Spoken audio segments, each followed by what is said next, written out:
At the start of the 80s, my band The Chevrons had lost our star female singer, our other female singer, and had all our guitars stolen, including my Gibson SG and Shergold Masquerader. This just left Gary on lead vocals and rhythm guitar, Brian on bass, Neil on drums and me. The first thing we did was to buy cheaper guitars and then recruit a stunningly glamorous singer called Maxine. We had a jerky post-punk sound that worked quite well with Maxine, though we probably wanted to be Blondie.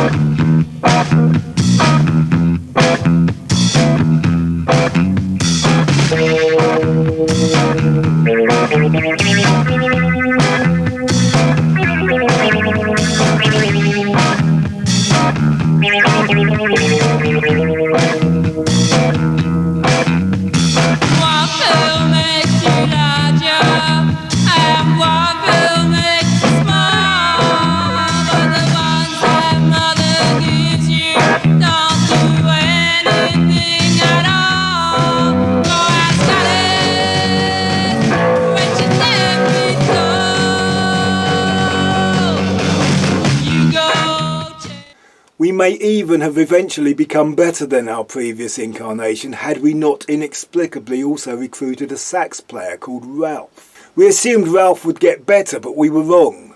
I say inexplicably, but the word that really comes to mind is madness. And possibly Clarence Clemens. There was a lot of sax back then. Ironically, we went on to play better venues. We supported a heavy rock boogie band at the Music Machine. We were the headline act when a tour of unsigned bands played the Rock Garden, and we continued to be popular at the John Bull in Chiswick. We journeyed to Bishop Stortford to play with a prog rock band we had been friends with. We drove to the Kent coast, to the Isle of Sheppey, where we supported a band that were quite well known and went on to have success in the USA. But my memory of that day was of us trying to amuse ourselves in a depressing closed-down out-of-season seaside town. We also played an outside gig for Friends of the Earth, performing on top of some ruins. But my memory of that day was of trying to get lunch in a depressing provincial concrete shopping centre. When Brian left to get married, I think I took it as a sign that growing up was in some way now inevitable. We were joined by Ginge on bass. Like Ralph the sax player, he was in the RAF stationed at Northolt. Ginge managed to get us into the RAF camp regularly to rehearse in the stores he ran, and after the rehearsals we would drink in the naffy. We had a booking to hire our PA out to a band called the Mighty Stripes, and told to meet in Hyde Park.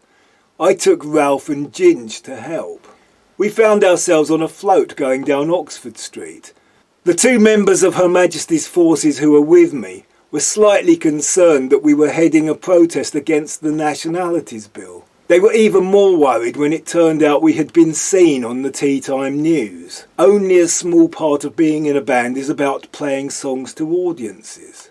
It is about loading and unloading, driving for hours with just tapes of The Clash and The Doors, cutting out and sticking together cardboard pick sleeves for our single, while laughing at jokes no one else would get. It is about fixing an exhaust with coat hanger wire, mending guitar strings by winding the long bit onto the ball with pliers, and mending leads with soldering irons. It is about throwing your guitar in the air at the end of the set, having just spewed out fake blood, and then having to fix the electrics with gaffer tape, and wipe away the real blood left behind when you shredded your fingers on the strings, too pumped with adrenaline to notice. It is about taking your records to the record exchange to buy cassettes for demos, and then copying them and writing on the sleeves. It is about keeping a business-like operation on the road when you are in your early 20s, and some of your staff are still at school. It is about waiting for the AA, or waiting in A&E and then sleeping in the van. Ginge got us a gig in his hometown of Burnley. We got booked to do another gig lunchtime the following day. But Ginge got beaten up for having Cockney mates. So my memory of that weekend was the camaraderie of the late night wait in A&E. It is about getting in at 4 and leaving for work at 7, working temp jobs and sharing the kitchen porter duties with guys from other bands, or signing on, and sometimes straining the kindness of strangers to get a drink in the pub you are playing in. It is about parking next to an abandoned van, and when your mates are setting up the PA you are liberating the whole exhaust system. Or it is about starting out with a push because you've got no starter motor, and then parking on hills to get going again. It is about the arguments, the compromises, and the collaboration, where your idea for a song becomes real and people clap. It is about being in the race, being part of a scene, being listed in Melody Maker and NME, being booked to play at functions in hotels and marquees. We did a gig for Rock Against Racism in the hall above the Undertakers in Wealdstone. Every young man probably feels the primitive urge to be in a hunting party. I would never have got picked for a sports team, but I had been a patrol leader in the Scouts. The Chevrons was a hunting party, a hunt for fame and notoriety at the same time. I seemed to be in a constant state of fury, whilst also being the quiet one who only started playing to overcome his shyness and to get girls. But I never got girls, and I shied away at the end of the set, doing the takedown, or just sitting in the dressing room. I wrote a song about fighting our way through the hardships, hopefully to success. But one night in a prefab social club in Hillingdon, some skinheads heard it and started to follow us. They would come to our gigs and shout out for us to play that fighting song. This was not something we particularly wanted.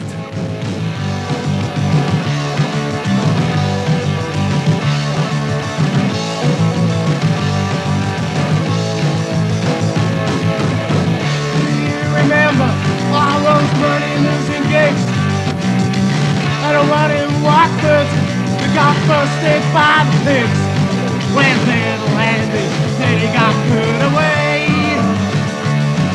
The common judge is innocent, don't they?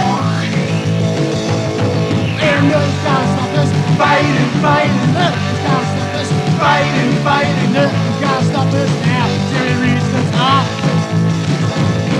And those guys stop us fighting, fighting. Those guys stop us fighting, fighting. Those guys stop us now till it reaches the top.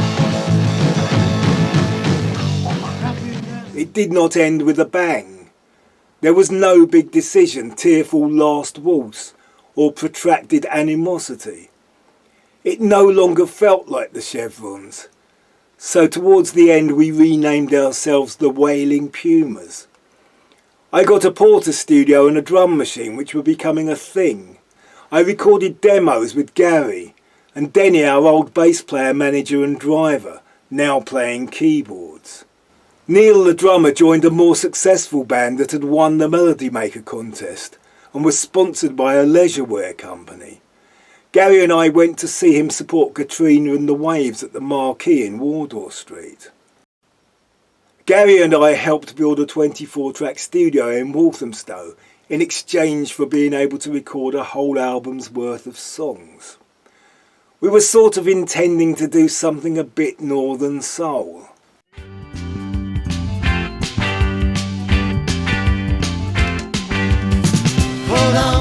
Hold on, baby, you're moving much too fast. Hold on, baby, we got to make it last. Way too much time, so baby, hold on tight. We gotta make every moment count, yeah, we got to hold on to the night. We got to hold on to the night. Hold on, baby. Our final attempt as a band had been called Gary South and the Prisoners of Rock and Roll. It was a bit Bruce, a bit Southside Johnny. We had horns. It was a bit Dexy's Midnight Runners, Oh Gino. We rehearsed the songs we were going to record in a rehearsal room in King's Cross, sounding a bit like this.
sweet love.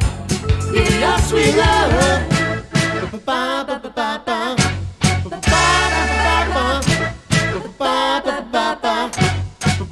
But our urge to make a jangling sound won out, and on the recordings we called ourselves the Chevrons again. At the time I worked in the warehouse of a bedroom furniture company.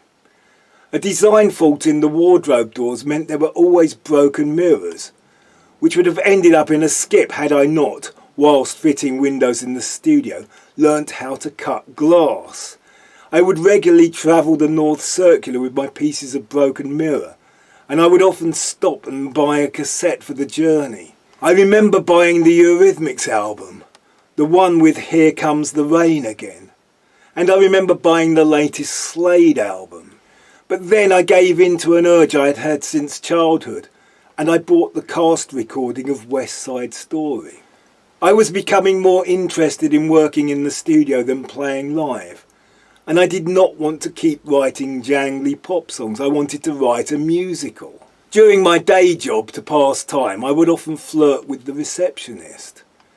I had no intention of pursuing a relationship with her, but one of the managers told me he thought her and I had something going, and that I should ask her out.